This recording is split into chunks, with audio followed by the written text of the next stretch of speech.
மலேசியாவில் ஜிஎஸ்டி வரி விதிப்பு முறை அமல்படுத்தப்பட உள்ளது. இதனால் பொருட்களின் விலையில் மாற்றம் ஏற்படும்.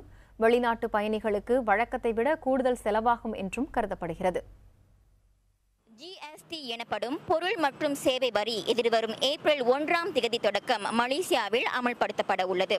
இதற்கு முன்பதாக வழக்கில் இருந்த விற்பனை வரிக்கு பதிலாக இந்த 6 விழுக்காடு ஜிஎஸ்டி வரி அறிமுகப்படுத்தப்பட்டுள்ளது. பல நாடுகளில் இந்த வரி அமலில் இருந்தாலும் மலேசிய மக்களை பொறுத்தமட்டில் இது ஒரு புதிய வரி திட்டமாகும். பல தரப்பட்ட மக்கள் இன்னமும் நடுநிலை வருமானம் கொண்டவர்களாகவே இருக்கும் பட்சத்தில் இந்த திட்டத்திற்கு பல எதிர்ப்புகள் மற்றும் விமர்சனங்கள் வந்த வண்ணமாகவே இருக்கின்றன. எது எப்படி இருப்பினும் இந்த ஏப்ரல் மாதத்தில் இந்த திட்டம் அமலுக்கு வருவதில் எந்த ஒரு மாற்றமும் இல்லை என மலேசிய அரசாங்கம் திட்டவட்டமாக தெரிவித்துள்ளது.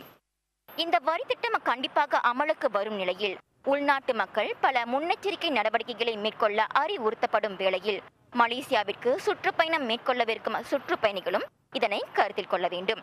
அன்றாட அத்தியாவசிய பொருட்கள் தொடங்கி தங்கும் விடுதி, உணவு, சுற்றுலா தலங்களுக்கான நுழைவு கட்டணம், நினைவுப் பொருட்கள் என சேவைத்துறை சம்பந்தப்பட்ட பல தரப்பட்ட பொருட்கள் மற்றும் சேவைகளுக்கும் இந்த வரி விதிக்கப்பட உள்ளது. இவை அனைத்தையும் கருத்தில் கொண்டே மலேசியாவிற்கு சுற்றுப்பயணம் மேற்கொள்ளவிருக்கின்ற சுற்றுப்பயணிகள் தங்கள் பயணத்தை திட்டமிடுவது சிறப்பாகும். டூரிசம்ன்றது எப்பயாச்சும் ஒரு வாட்டி வருடத்துக்கு ஒரு முறை 2 முறை வருவாங்க. பாதிப்பு உண்டாகும், ஆனால் அது குறையும்னு சொல்ல முடியாது. மெயினாக டூரிஸ்ட்க்கு நீங்கள் பார்த்தீங்கன்னா டேக்ஸ்லாம் வந்து அதிகமாக இருக்கும். எப்படின்னா ஏர்போர்ட் டேக்ஸ் ஆல்ரெடி டேக்ஸ் இருக்குது. ஸோ இந்த குட் அண்ட் சர்வீஸ் டேக்ஸ் நீங்கள் பார்த்தீங்கன்னா ஜிஎஸ்டி வந்து இங்கே வந்து சுற்றி பார்க்க வரவங்க நாச்சும் ஒரு பொருட்கள் இல்லை தங்குறதுக்கு ஹோட்டல் அந்தமாரிலாம் பார்க்கும்போது எல்லாத்துலேயும் 6% ஜிஎஸ்டி அடிக்கனால அவங்களோட செலவு கூடையாக இருக்கும். ஸோ அதனால் வரத்துக்கு தயங்குவாங்க. மலேசியாவுக்கு வரும்போது இன்னுமே இந்த 10 ரூபாய்க்கு 6 ரூபாய் ஏறிச்சுன்னா 100 ரூபாய்க்கு 6 ரூபாய் ஏறிச்சுன்னா ரொம்ப எங்களுக்கு கஷ்டம். இப்போ நீங்கள் வந்து விலைவாசி 100 ரூபாய்க்கு 6 ரூபாய்க்கும் போது 1000 ரூபாய்க்கு 60 ரூபா ஆகுது. அப்புறம் இங்கே வந்து இவ்வளவு விலையாக இருக்கே, போகணுமா, இவ்வளோ கஷ்டத்துக்கும் போகணுமா அப்படிங்கிற மாதிரி நினைச்சிருவாங்க.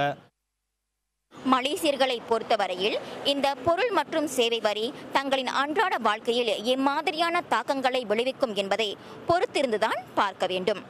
புதிய தலைமுறை செய்திகளுக்காக வணக்கம் மலேசியா ஒத்துழைப்போடு கோலாலம்பூரிலிருந்து வேதகுமாரி வெங்கடேசன்.